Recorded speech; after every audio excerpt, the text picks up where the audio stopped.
সম্মানিত সভাপতি, আমাদের মাঝে উপস্থিত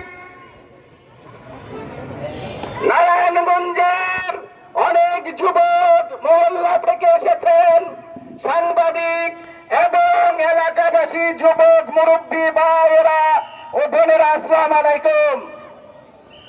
মাদক যারা খায় তাদের ফ্যামিলিকে ধ্বংস করে না, এই মাদক ব্যবসায়ীরা, মাদক সেবীরা এলাকার সোসাইটিকে ধ্বংস করে দেয়, এই দেশকে ধ্বংস করে দেয়। তাই আমি এই এলাকার সকল যুবক ভাইদের উদ্দেশ্যে বলতে চাই, তোমাদের অনুরোধ করছি, আর ঘরে বসে থাকার সময় নাই। মাদক এবং চিন্তার বিরুদ্ধে তোমাদের ঐক্যবদ্ধভাবে ঘর থেকে নেমে এসে লাঠি পিঠা করে এদেরকে মহল্লা থেকে তাড়াতে হবে। নিজের চোখে দেখে সহ্য করার আর সময় নাই।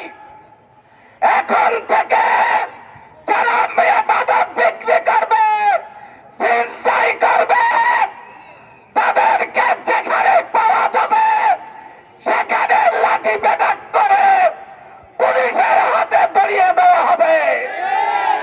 আমি আমাদের সাহেবের দৃষ্টি আকর্ষণ করে বলতে চাই, বিবাহ হাসানের দৃষ্টি আকর্ষণ চাই। আপনারা যদি দুইজন ঠিক আছেন, এই নারায়ণগঞ্জে বাবুরানের এমন কোন মার্কালাল নাই মাদক সেবীদের ফিল্টার দিবে।